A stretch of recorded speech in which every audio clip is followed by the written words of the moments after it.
Ardían los 4 blandones soltando gotazas de cera.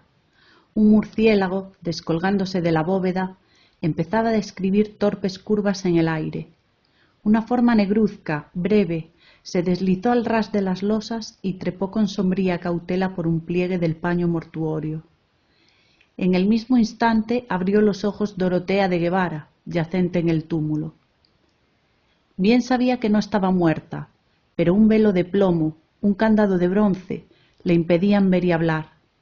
Oía, eso sí, y percibía, como se percibe entre sueños, lo que con ella hicieron al lavarla y amortajarla.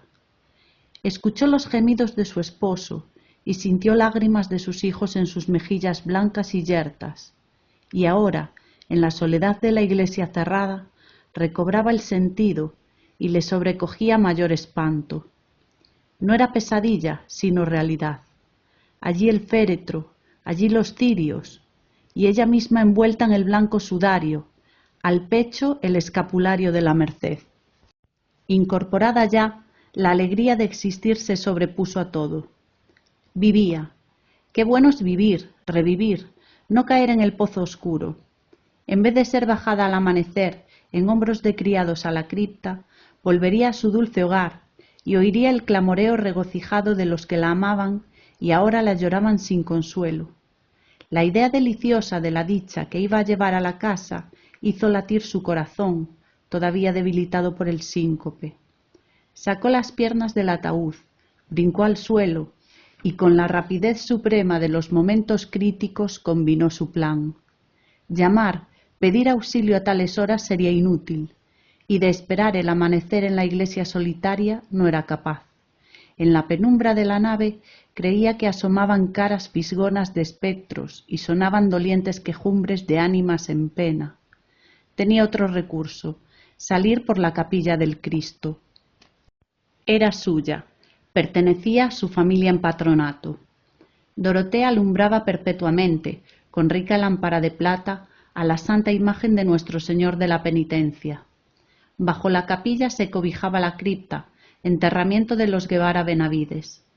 La alta reja se columbraba a la izquierda, afiligranada, tocada a trechos de oro rojizo, rancio.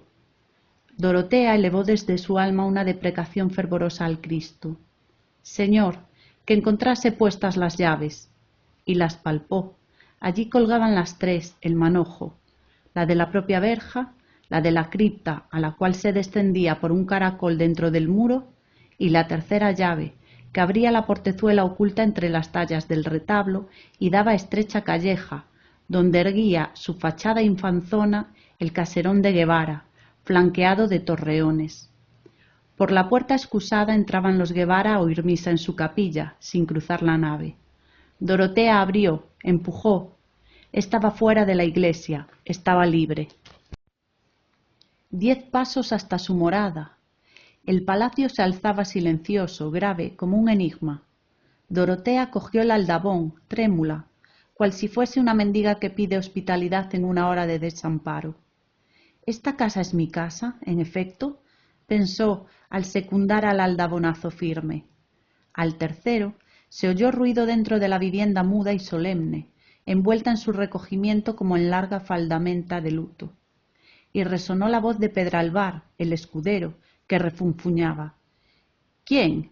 ¿Quién llama a estas horas? ¿Qué comido le vea yo de perros? Abre, Pedralbar, por tu vida. Soy tu señora. Soy doña Dorotea de Guevara. Abre presto. Váyase enhoramala el borracho. Si salgo, a fe que lo ensarto. Soy doña Dorotea. Abre. ¿No me conoces en el habla? Un reniego, enronquecido por el miedo, contestó nuevamente. En vez de abrir, Pedralbar subía la escalera otra vez. La resucitada pegó 2 aldabonazos más. La austera casa pareció reanimarse. El terror del escudero corrió a través de ella como un escalofrío por un espinazo. Insistía el aldabón, y en el portal se escucharon taconazos, corridas y cuchicheos. Rechinó, al fin, el claveteado portón entreabriendo sus 2 hojas, y un chillido agudo salió de la boca sonrosada de la doncella Lucigüela, que elevaba un candelabro de plata con vela encendida, y lo dejó caer de golpe. Se había encarado con su señora, la difunta, arrastrando la mortaja y mirándola de hito en hito. Pasado algún tiempo, recordaba Dorotea, ya vestida de acuchillado terciopelo genovés, trenzada la crencha con perlas y sentada en un sillón de almohadones al pie del ventanal, que también Enrique de Guevara, su esposo, chilló al reconocerla. Chilló y retrocedió. No era de gozo el chillido, sino de espanto. De espanto, sí. La resucitada no lo podía dudar. Pues ¿acaso sus hijos, doña Clara, de 11 años, don Félix, de 9, no habían llorado de puro susto cuando vieron a su madre que retornaba de la sepultura? Y con llanto más afligido, más congojoso que el derramado al punto en que se la llevaban. Ella, que creía ser recibida entre exclamaciones de intensa felicidad. Cierto que días después se celebró una función solemnísima en acción de gracias. Cierto que se dio un fastuoso convite a los parientes y allegados. Cierto, en suma, que los Guevara hicieron cuanto cabe hacer para demostrar satisfacción por el singular e impensado suceso que les devolvía a la esposa y a la madre. Pero doña Dorotea, apoyado el codo en la repisa del ventanal y la mejilla en la mano, pensaba en otras cosas. Desde su vuelta al palacio, disimuladamente, todos le huían. Se diría que el soplo frío de la huesa, el hálito glacial de la cripta, flotaba alrededor de su cuerpo. Mientras comía, notaba que la mirada de los servidores, la de sus hijos, se desviaba oblicuamente de sus manos pálidas, y que cuando acercaba a sus labios secos la copa de vino, los muchachos se estremecían. ¿Acaso no les parecía natural que comiese y bebiese la gente del otro mundo? Y doña Dorotea venía de ese país misterioso que los niños sospechan, aunque no lo conozcan. Si las pálidas manos maternales intentaban jugar con los bucles rubios de don Félix, el chiquillo se desviaba, descolorido a su vez, con el gesto del que evita un contacto que le cuaja la sangre. Y a la hora medrosa del anochecer, cuando parecen oscilar las largas figuras de las tapicerías, si Dorotea se cruzaba con doña Clara en el comedor del patio, la criatura, despavorida, huía al modo con que se huye de una maldita aparición. Por su parte, el esposo, guardando a Dorotea tanto respeto y reverencia que ponía maravilla, no había vuelto a rodearle el fuerte brazo a la cintura. En vano la resucitada tocaba de arrebol sus mejillas, mezclaba sus trenzas cintas y aljófares y vertía sobre su corpiño pomitos de esencias de oriente. Al trasluz del colorete se transparentaba la amarillez cérea, alrededor del rostro persistía la forma de la toca funeral, y entre los perfumes sobresalía el vaho húmedo de los panteones. Hubo un momento en que la resucitada hizo a su esposo lícita caricia. Quería saber si sería rechazada.